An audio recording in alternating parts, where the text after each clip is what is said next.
Hello, welcome to week 8 of quarantine. Hope everybody's holding up okay. So I wanted to share another recipe with you. As I mentioned last week when I made the empanadas, I had friends remind me of some recipes that I haven't made in a while, and I wanted to share. My girl Shannon last week posted a picture of some amazing looking shrimp and grits. And I thought, sure, let's do it. Why not? So this is the version that I like to make. And really quick prep. I think everything that I had to prep here took me 10 minutes or less besides the actual thawing of my shrimp. So let me show you what I have on the board. Up front, back up a little bit. Up front, I have diced red onion, red pepper, and I also have some zucchini. I do them all a little bit bigger dice. Almost an inch, 3/4 of an inch or so. And I have them separated because those are going to go in the pan first. On the other side, I have canned marinated artichoke hearts. I have cherry tomatoes and I have black olives, and they're gonna go in at the end. Other things that I have here that you're going to need. I have a cup of instant grits. So these, 1 cup serves, it makes 4 servings. I have 1 pound of peeled vein shrimp. I have a Creole seasoning. This is the one that I use. It is spicy and it is salty. So you'll see I don't add seasoning along the way like I typically do with this, because I think this has enough. You can always add more later, but you can't take it out. So be really sparing with that. I have some heavy cream. And then lastly, I have about an 8-ounce block of grated cheddar cheese, minus whatever my kids stole when I turned around. So how do you do this really quick recipe? So I'm going to start with a nice big saute pan. I'm going to melt 2 tablespoons of butter, and then I'm going to saute that first trio of vegetables that I have. So the zucchini, the peppers, the onions. And then also at the same time, I'm going to go ahead and get 3 cups of boiling water ready for the grits. Pay attention to which grit you have. So I had 2 different containers of grits. One was Quaker that I was finishing off, and one was a generic brand. The Quaker calls for 4 cups of water to the 1 cup of grits. The generic brand called for 3 cups. So just make sure you look in case yours is different than mine. So I'm going to get that started, and then I'm going to meet you back on the stove so you can see how I finish everything off.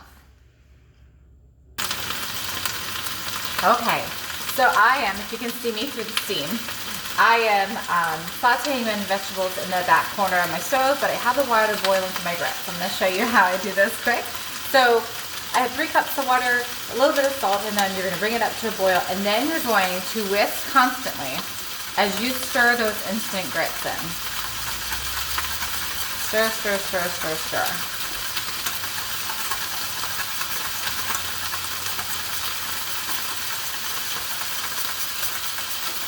So I have my 1 cup of grits in to my 3 cups of water, and I'm going to just stir this a little bit to let them begin to thicken. And what I'm looking for is for a lot of the water to be absorbed, because that's when I can add my cheese. You don't want to add your cheese while there's still a lot of water in there. It'll mess up the consistency of the grits. So as it continues to boil here, you just continue to go ahead and keep stirring. I'm going to turn the heat down just a little bit so it doesn't boil over on me here. It's getting a little too happy. All right, I'm going to switch this to the back burner so we can start working on the other portion of the meal, but I'm going to keep checking back to it and whisking it, and I'm looking for all that water to begin to be absorbed. That's when I'm going to add my cheese. I'm going to switch it to the back. I'm going to leave it on medium so it can just bubble a little bit. Turn that down. Turn this one up.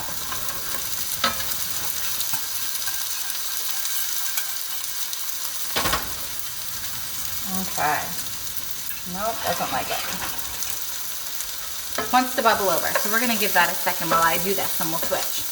So when the vegetables are about halfway cooked, the way that you want them to be, they definitely still be considered al dente at this point.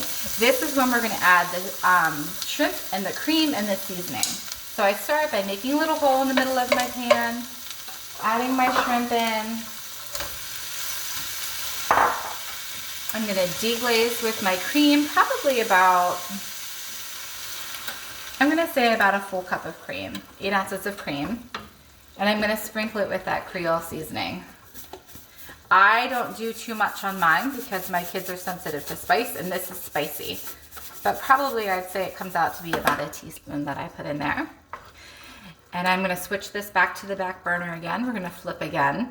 And I'm gonna let this just saute up a little bit, let the shrimp cook, and let the cream reduce to a thicker sauce.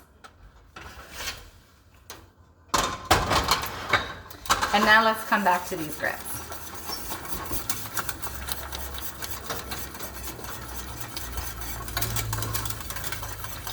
Now, though we have good seasoning already in the Creole seasoning that we put into the vegetables, we do need to season our grits. So I put some salt in the water when I boiled it, and I'm going to add some pepper now.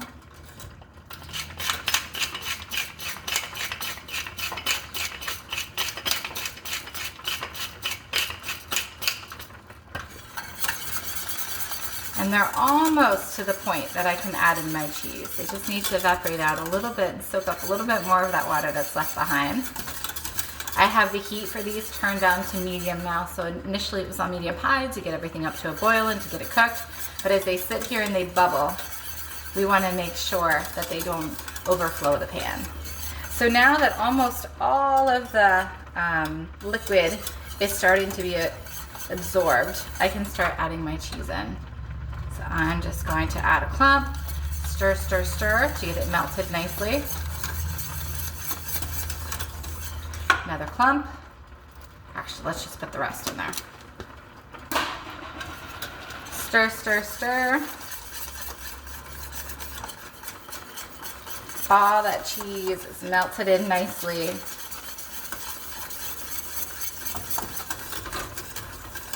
There we go. And now I'm just going to go ahead and let that finish off on the back burner. Just let it bubble a little bit, simmer a little bit on medium to low heat so that it can thicken up to the consistency that I like to have. Make sure you keep stirring it because otherwise you'll get little burn spots on the bottom of the pan and nobody wants that.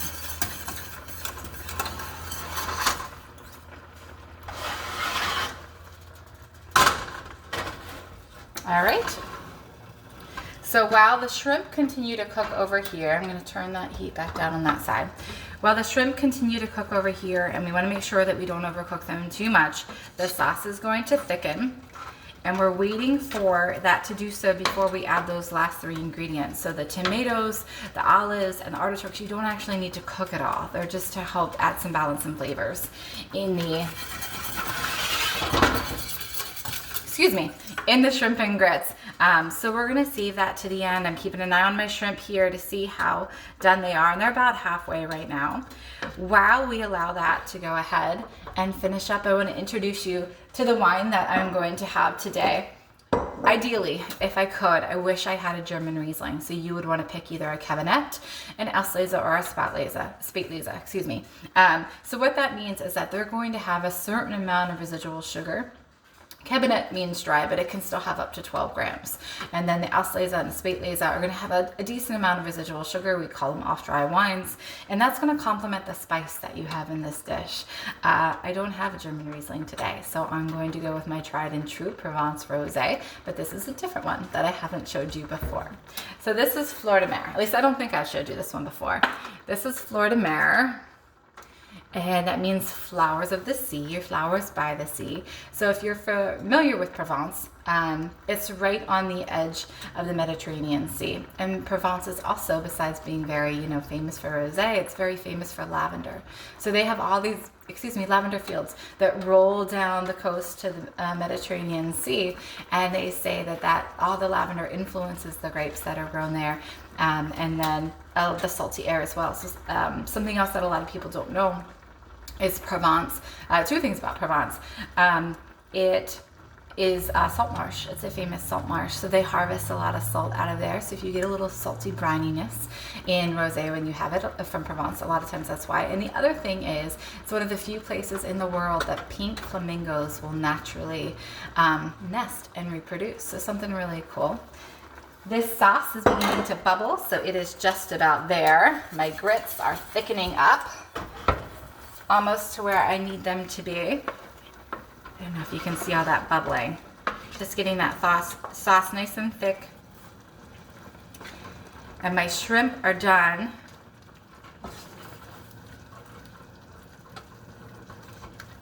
So at this point, I'm going to go ahead and add those rest of the vegetables, let those grits thicken to the point that I need them to be, then I'll plate and make sure that you get to see a picture of the finished product. Hope you have a great week and avoid the rain. See you soon.